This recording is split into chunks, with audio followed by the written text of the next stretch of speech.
partir de Shavuot, on va avoir un décalage jusqu'aux 3 semaines de deuil. D'accord? Ça va être un décalage. Ça veut dire qu'on aura une semaine de décalage à chaque fois. Ok? Par exemple, nous, maintenant, en Israël, c'est la paracha de Béalotra. Et à l'extérieur d'Israël, c'est la paracha de Nassau. D'accord? Donc, on va apprendre dans la paracha de la semaine, on se pose souvent, est-ce qu'un acte, quand je vais poser un acte, est-ce qu'il est isolé du reste ou bien non? Il est attaché à plusieurs autres facteurs. Je vais expliquer. Regardez. Notre paracha, elle parle d'un sujet qui s'appelle le nazir. C'est quoi le nazir? C'était un homme qui avait pris sur lui de ne pas boire de vin, ok? De ne pas se couper les cheveux et de ne pas se rendre impur en touchant un mort. D'accord? Il ne faut pas qu'il se rende impur. Et donc, comme Shimshon, Samson, d'accord? Donc, il était nazir. Et ceci, c'est tout durant la période du nazir, de la Néziroute. C'est-à-dire à peu près pendant minimum, c'était 30 jours nazir. C'est sûr que nos hachamim nous disent que ce n'est pas bien d'être nazir. Pourquoi? Je vous explique. Hachamim nous disent déjà Kadosh Baruch Hu, il a donné des préceptes et des lois et des interdictions. Qu'est-ce que tu vas ajouter des interdictions à des interdictions? Ça ne va pas. Vous voyez? C'est pour ça que Hachamim nous disent Lo noha emenu. Ce n'est pas bien de faire ainsi. Et c'est de cette paracha que souvent je rapporte aux gens en disant pourquoi tu ajoutes des interdictions sur les interdictions lorsque déjà il y a une seule fois interdiction. Pourquoi tu vas en ajouter?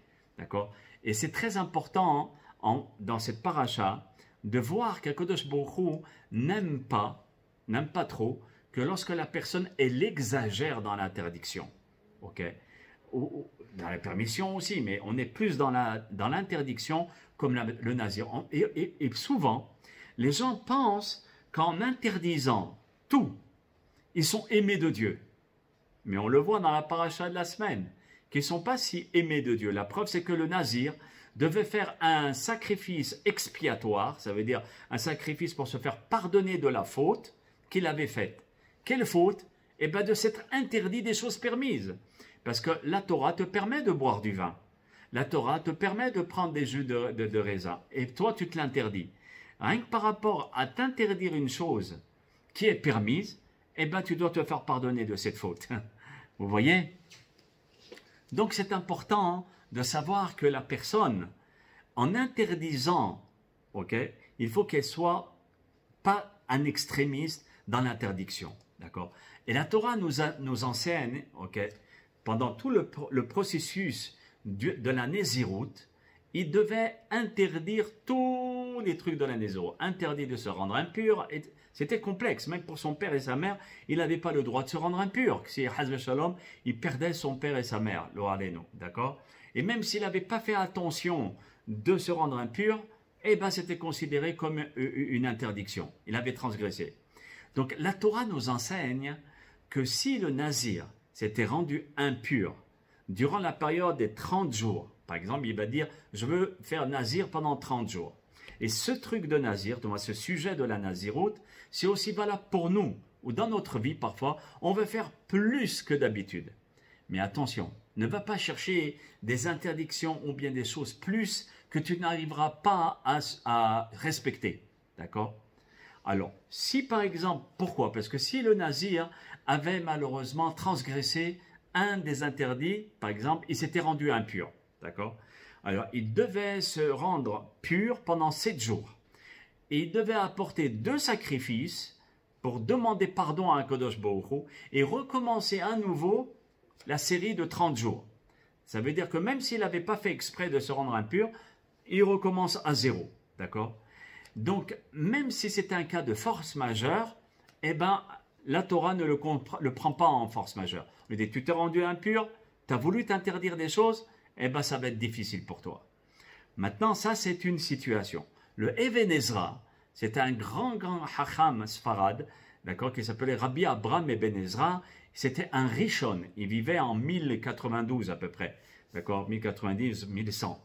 Et donc ce grand Rav, il dit quelque chose de particulier dans la paracha de la semaine. Il dit, ce que nos sages ont enseigné, qu'une faute peut entraîner une autre faute. Ça veut dire quoi? Ça veut dire quoi ça? Qu'une faute peut entraîner une autre faute. Mais le pauvre Nazir, il n'avait pas fait de faute.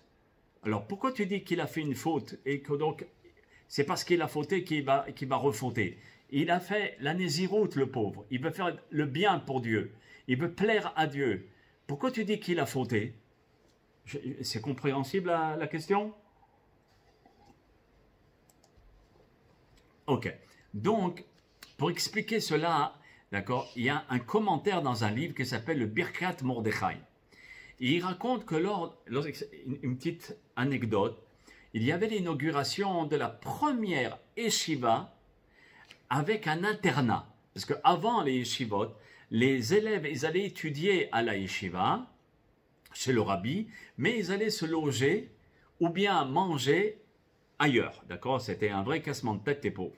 Jusqu'à ce que Baruch Hashem, on a pu faire des yeshivot où les élèves pouvaient dormir là-bas. Et qui a été un des premiers en Europe centrale à faire une inauguration de la première yeshiva avec un internat à l'intérieur même de la yeshiva? C'est Rabbi Meir Shapira de Lublin. C'est lui qui a instauré le Daf Yomi, c'est-à-dire d'étudier tous les jours une page de Gemara. D'accord? Lui, il est né le 3 mars 1887 en Roumanie. Et il est décédé le 27 octobre 1933.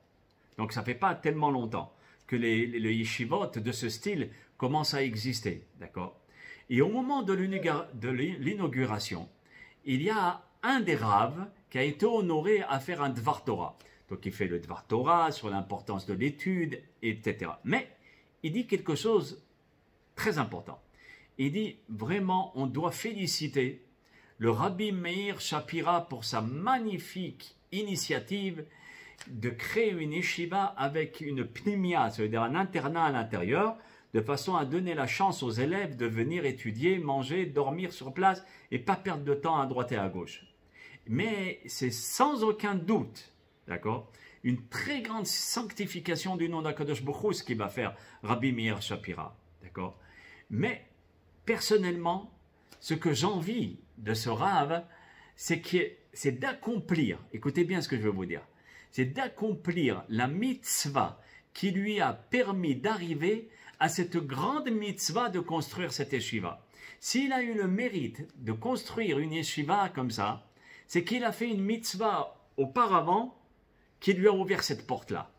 Et ça, c'est la règle dans la vie. Comme on dit dans le Pirkei Avot, mitzvah goreret mitzvah, avera goreret avera. Une mitzvah entraîne une autre mitzvah. Et le mérite d'une mitzvah, c'est une autre mitzvah. Quand on voit des gens réussir, quand je dis mitzvah, c'est pas seulement une mitzvah de la Torah, c'est aussi faire le bien. On voit des gens qui sont sollicités constamment à faire le bien. On va aller chez eux, on va leur demander des services, ce sont des aimants à bien. Ces gens-là, pourquoi ils sont devenus comme ça? Parce que c'est le bien qu'ils ont fait qui fait à ce que maintenant ils puissent faire encore un autre bien, et etc. sans fin, jusqu'à ce que les biens vont de plus en plus grands. D'accord? Et exactement, Haz Shalom, pour le contraire. Et c'est la règle, d'accord? Qu'une mitzvah, elle entraîne une autre, d'accord? Et le Rav qui est en train de faire le Dvar Torah disait vraiment, je suis persuadé et je voudrais bien savoir quelle mitzvah vous avez pu faire pour réaliser la mitzvah d'aujourd'hui. Donc ça veut dire que chacun d'entre nous, quand on réalise quelque chose de gigantesque, de très bien, cela veut dire qu'on a fait une mitzvah auparavant qui nous a aidés à pouvoir réussir l'action que nous sommes en train de faire maintenant. D'accord? Par rapport à ce Dvar Torah que le Rav il a dit, qui est rapporté dans le livre de Birkat Mordechai. Maintenant, on comprend les paroles du Even Ezra. D'accord? Qu'est-ce qu'il nous disait le Even Ezra? Lorsque l'on mérite de faire une grande mitzvah ou une grande action qui nécessite beaucoup d'aide d'Hachem, c'est obligatoirement par l'aide d'une mérite d'une autre mitzvah. D'accord? Mais de quelle manière on a accompli la première mitzvah? on l'a accompli, le Hachamim nous disent, discrètement. Et c'est ça qui va te donner la force de faire des choses gigantesques sur terre. D'accord? Quand quelqu'un il réussit sur terre, c'est parce que tout ce qu'il fait, il le fait d'une manière dans la discrétion. Vous voyez? Sans se montrer. De même, lorsque quelqu'un faute, barmina, le contraire, involontairement, comme le nazir, il a fauté sans faire attention et s'est rendu impur, d'accord? Sans le vouloir. C'est la conséquence d'une faute antérieure. D'accord? Ça veut dire que ça prouve là que le nazir a fait une faute en cachette et que cette faute en cachette l'a poussé à faire une faute pour casser la nésiroute. Ça veut dire qu'Hachem, il n'y a rien sans rien, tout est calculé, tout a une répercussion. Chacun d'entre nous, on doit savoir notre comportement en disant, c'est bizarre, comment se fait-il que j'ai réussi, on va prendre le côté positif, hein, comment j'ai réussi à faire telle et telle mitzvah? C'est fantastique, j'ai réussi à étudier toute la nuit de Shavuot. C'est grâce à quoi? Il y a quelque chose que tu as fait de bien qui t'a permis de pouvoir étudier toute la nuit. C'est un exemple que je donne. Ou bien, qu'est-ce qui m'a donné la possibilité d'aider et de sauver quelqu'un d'un accident mortel? C'est que tu as fait quelque chose auparavant de très bien, mais en discrétion, qui t'a permis de réaliser ce sauvetage. D'accord? Et donc, le Even Ezra nous dit, c'est ce que nos sages ont enseigné dans le Pirkei Avot, qu'un acte entraîne un autre acte.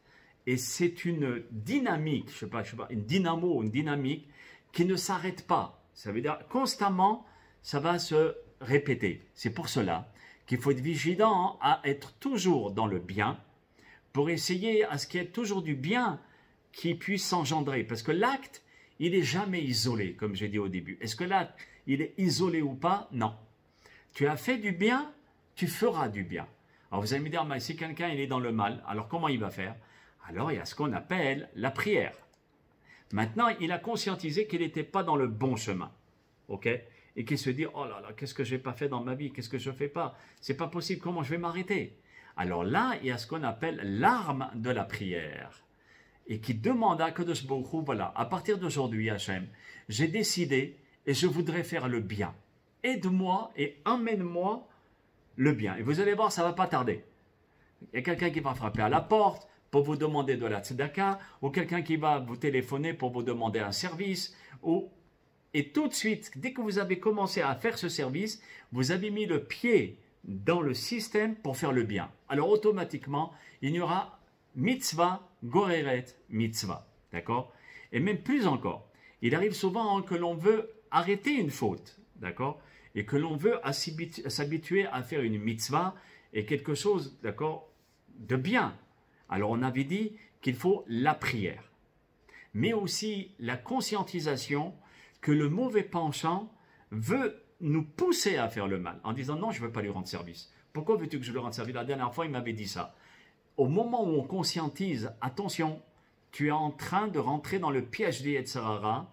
Okay? Donc dès qu'on commence à rentrer et à conscientiser qu'il y a un piège, on peut être sauvé. D'accord? Parce que lorsqu'on accomplit une bonne action, d'accord, ou bien on s'éloigne des fautes, imaginez-vous, écoutez bien ce qui se passe. À ce moment-là, quand on a prié ou bien on a demandé à Hachem et qu'on a rentré dans le processus du bien, alors à ce moment-là, on reçoit des forces qui facilitent notre vie afin de réaliser les mitzvot et à fuir les mauvaises actions. Vous voyez? Quelqu'un qui est toujours en train de faire le mal, il aura la possibilité de rentrer dans le bien. Comme je viens de l'expliquer. D'accord? C'est que dès qu'il a commencé à vouloir, Akadosh Baruch Hu, il va l'aider. Okay? Il va lui donner les forces, qui va lui donner la possibilité de rentrer dans le bien. Et l'histoire que je vais vous rapporter, elle parle d'elle-même. D'accord? J'ai eu le témoignage d'un garçon. Ce garçon, il s'appelait Golan. Il avait entre 16-17 ans, je pense. D'accord? Et lui, il ne connaissait absolument rien, mais rien du judaïsme. Même le schéma et encore, Bekoji. Et pourquoi? Parce que ses parents étaient pas seulement non pratiquants, ils étaient presque des anti-religieux, d'accord? Ils ne voulaient pas connaître la religion. Et malheureusement, tout ce que ce garçon Golan avait entendu, d'accord, provenait des médias laïques qui défonçaient la Torah, les gens de Torah, d'accord, et des personnes qui disaient du mal des gens de la Torah. Donc lui, il a pris argent cash ce message et il s'est dit, oh là là, moi je ne veux pas fréquenter ces gens de Torah. Et il dit, Golan, il dit, Akadosh Baruch Hu, une fois, il m'a mis dans la tête en disant, mais je voudrais quand même essayer de m'approcher de ce monde. Mais j'y arrivais pas. Mais je voulais. D'accord? Qu'est-ce qu'Hachem il a fait? Il a mis 2 de ses amis dans sa route. Deux de ses amis de l'école quand il était jeune, ils ont fait teshuva. Eux, ils sont revenus dans le bon chemin. Et ils essayaient de convaincre notre garçon d'aller dans des cours de Torah pour écouter la Torah. Mais malheureusement, ils ont eu du fer à retordre parce que notre Golan était vraiment imprégné, si vous voulez, des masses médias, de tout ce qu'il a entendu du monde de la Torah qui n'était pas bien, d'accord? Et mes amis me disaient, mais essaye au moins une fois. Cela t'engage en rien, d'accord? Ça t'engage en rien. Au pire des cas, tu pourras revenir d'autres fois dans les cours, d'accord, et comprendre les choses, d'accord? Et Golan, il dit très bien, j'ai donné beaucoup de difficultés à mes 2 amis pour me convaincre. J'étais bloqué, j'arrivais pas, d'accord? Mais malgré tout, Akadosh Baruch Hu, il m'a mis ces 2 garçons dans ma route, dans ma vie. C'est pas un hasard, c'est pas rien. C'est pour ça qu'il faut toujours remercier les bonnes personnes qui nous aident sur terre, en les bénissant et dire, je remercie Hachem de t'avoir rencontré, d'accord? Qu'Hachem, il m'ait mis sur ma route. Il t'a mis sur ma route. Et ça, c'est important.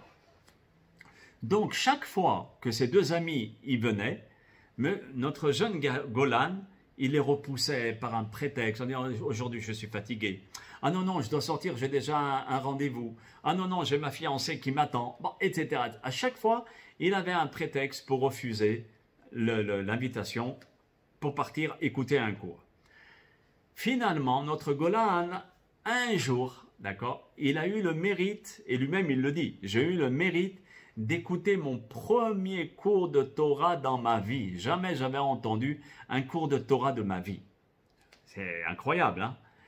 Et je me suis aperçu, il ne m'a pas fallu beaucoup de temps pour remarquer qu'à la synagogue, c'était pas si désagréable, c'était pas du tout ce qu'on m'avait appris, que les gens ils se tapaient dessus, ils se disputaient. Pas du tout, c'était calme, c'était bien, on était autour d'une table, il y avait le Rav qui était vraiment sympathique et qui n'était pas du tout négatif, au contraire. Donc il a commencé à remettre en cause tout ce que les médias ont commencé à le bombarder depuis qu'il est jeune, d'accord, depuis qu'il est petit. Et généralement, c'est ce qui se passe dans notre petite vie. On est bombardé d'informations qui sont parfois et généralement fausses, et on se fait une idée de ces informations et on se fait une personnalité de ça. Et pour sortir de ce cocon, de ce système, c'est pas si facile que ça. Alors lui déjà, il voulait s'en sortir, il voulait connaître, mais il avait du mal. Alors Hachem Yitbarach lui a mis ses 2 amis. Et peu à peu, d'accord, petit à petit, Baruch Hachem, dès le premier cours, il a pris goût. Et doucement, il partait étudier la Torah avec ce Rav, d'accord, jusqu'à tel point où Baruch Hachem, chaque semaine, il partait au cours de l'Ancient Torah, Baruch Hashem Todalael. Et donc, il aimait énormément les cours à un certain moment, même s'il ne comprenait pas tout, parce qu'il n'avait pas tous les éléments en main. Ou parfois, il avait des difficultés à se concentrer. Vous savez, écouter quelqu'un, c'est plus dur que de parler. Souvent, je le dis dans mes cours. Moi qui parle, je suis réveillé, mais parfois, je peux endormir quelqu'un. D'accord? Et lui, il essayait de se tenir et puis de s'accrocher. Et quand il n'arrivait pas à comprendre, le Rav qui était quelqu'un de bien, il lui répétait, d'accord, et il lui rectifiait les lacunes et il lui comblait carrément le savoir de la Torah. Jusqu'à un certain moment où Baruch Hashem, il était à l'intérieur de l'étude. Mais il cachait tout à ses parents. Il ne voulait pas que ses parents l'apprennent parce qu'il savait qu'il ne serait pas du tout content d'apprendre qu'il commence à rentrer dans le monde de la Torah. Et donc, de mois en mois, j'allais à la yeshiva, j'allais étudier, sans que mes parents le sachent, j'étais tranquille, et eux, ils me laissaient tranquille. Mais voilà qu'un jour, mon père, il passe par là, en voiture, et il m'a aperçu en train de mettre une kippa, d'accord, et de rentrer dans la synagogue. Oh, moi, personnellement, je ne l'avais pas vu, mon père, mais lui, il me l'a vu. Ok, sur place, il a été suffisamment sage de ne pas me faire de remarques. Il n'a rien dit, il est parti. Mais le soir, quand je suis rentré à la maison, il me dit « Golan, bien, j'ai quelque chose de très important, de très sérieux à te dire. » Il me dit « Ah ouais? Écoute, assieds-toi.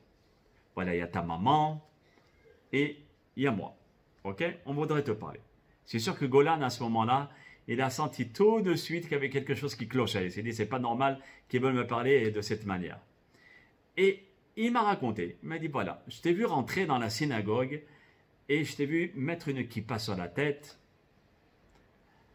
C'est comme si c'était un crime, quoi. Oh là là, quelle catastrophe. Notre fils, il va devenir religieux. Vous savez, j'ai un voisin ici, ok, il est venu vers moi, blanc il était blanc. Je lui dis, qu'est-ce qui se passe? Il me dit, oh, mon fils, il est rentré à la yeshiva. C'est la fin du monde. Ça veut dire que tellement ils se font bombarder des masses médias en disant que le monde de la Torah, c'est le monde des fous, d'accord, et des déséquilibrés mentaux, ils y croient. Ils y croient, Barminan. Mais parce qu'ils n'ont jamais essayé de s'asseoir et d'essayer d'éplucher ces livres-là. Ils se sont fait une idée et bye. Et donc, il m'a dit, mon père, voilà, je t'ai vu rentrer, etc. Et je ne suis pas tellement d'accord parce que nous, on n'est pas là-dedans. Et on ne veut pas que tu rentres là-dedans. Et même, je vais te proposer un deal. D'accord? Je ne vais pas te forcer. Tu as ton libre arbitre. Mais on va faire un accord tous les deux. Et comme mon père me connaissait très bien, il savait très bien comment j'étais fait et qu'est-ce que je voulais dans la vie. Alors, il lui dit, regarde, de ton côté, si tu arrêtes de participer aux cours de Torah, d'accord? Ta maman et moi-même, on t'offre la chose la plus belle que tu désires jusqu'à présent. Une voiture toute neuve, celle que tu voudras. On te l'offre avec un gros papillon comme ça, on te l'offre. Regardez jusqu'où on va pour pouvoir faire sortir un enfant de la Torah. D'accord? Et Golan, il dit dans sa tête, je sais que mon père, il va tenir parole, parce que c'est un homme vraiment de parole. Mais à l'intérieur de moi, j'étais déchiré. D'un côté, j'ai suffisamment ouvert les livres un petit peu, d'accord, pour savoir que la vérité se trouvait dans le monde de la Torah et tout ce qu'on m'avait rentré dans la tête, c'était faux et archi-faux. Mais ce n'était pas le moment de commencer à convaincre mes parents. Moi, il m'a fallu plusieurs mois. Ce n'est pas en une minute que je peux le faire, d'accord? Et de l'autre côté, je voulais tellement, mais tellement recevoir une nouvelle voiture, d'accord? Et toutes les voitures de collection commençait à passer dans mon cerveau, dans ma tête, et j'avais tellement du mal à parler, je n'ai pas pris de décision, j'arrivais pas. Et j'avais toutes les voitures, je fais comme ça ou je fais comme ça. Qu'est-ce qu'il fait Golan à ce moment-là? Écoutez bien. À ce moment-là, Golan, il ferme les yeux. Il fait le conseil qu'on a dit tout à l'heure, de ce que je vous ai dit tout à l'heure. C'était quoi le conseil? Prie. Demande de l'aide d'Hachem.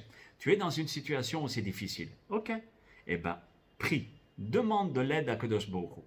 Il dit, j'ai fermé mes yeux et j'ai récité une prière, d'accord, en disant, Hachem, je te prie de tout mon cœur, aide-moi à faire le bon choix, ce qui est bien pour toi et pas ce qui est facile pour moi ou le bien pour moi, le bien dans son excellence.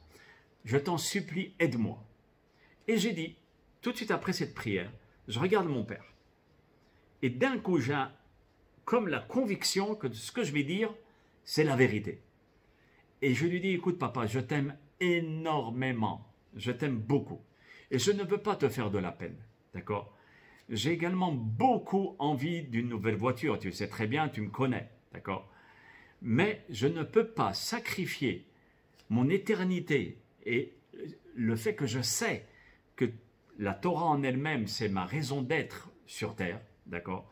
Alors écoute papa, je préfère continuer à participer aux cours de Torah et de sacrifier la voiture, ce n'est pas grave. Mais je préfère ça.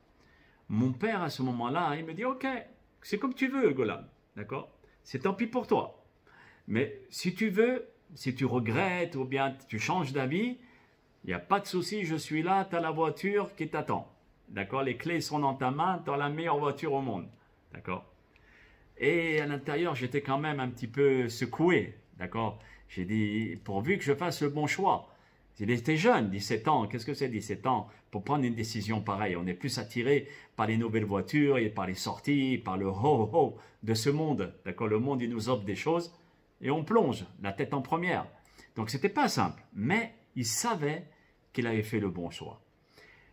À ce moment-là, Golan, il regarde et il voit que Bichla, il n'avait pas regretté du tout sa décision. Mais encore, quelque chose de très bizarre qui commence à se passer dans sa vie, c'est que tout commençait à s'ouvrir devant lui. D'accord? C'était formidable.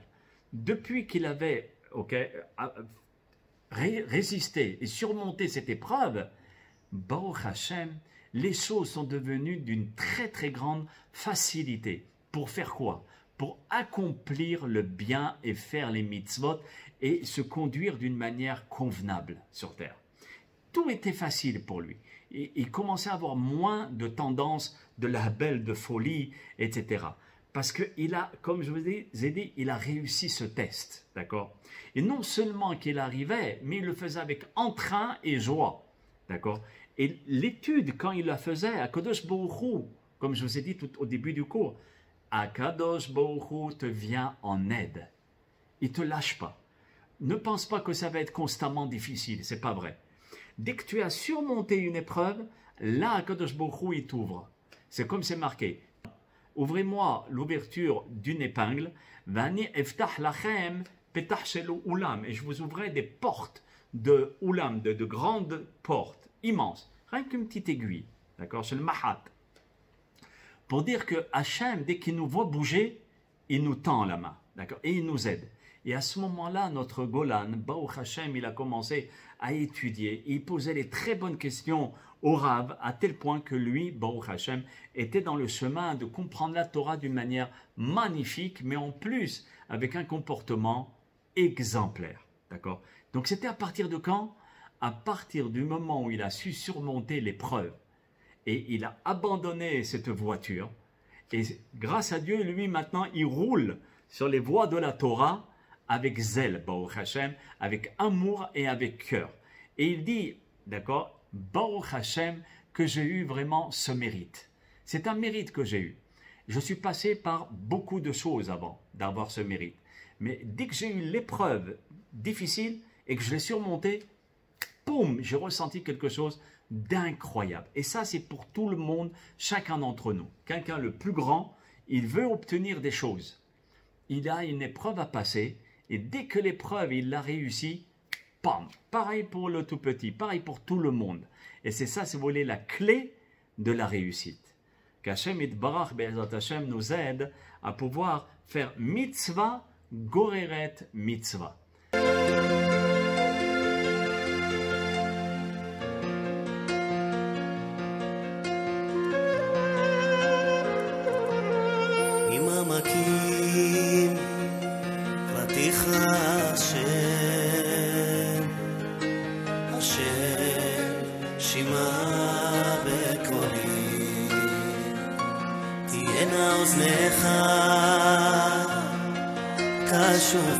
קשובות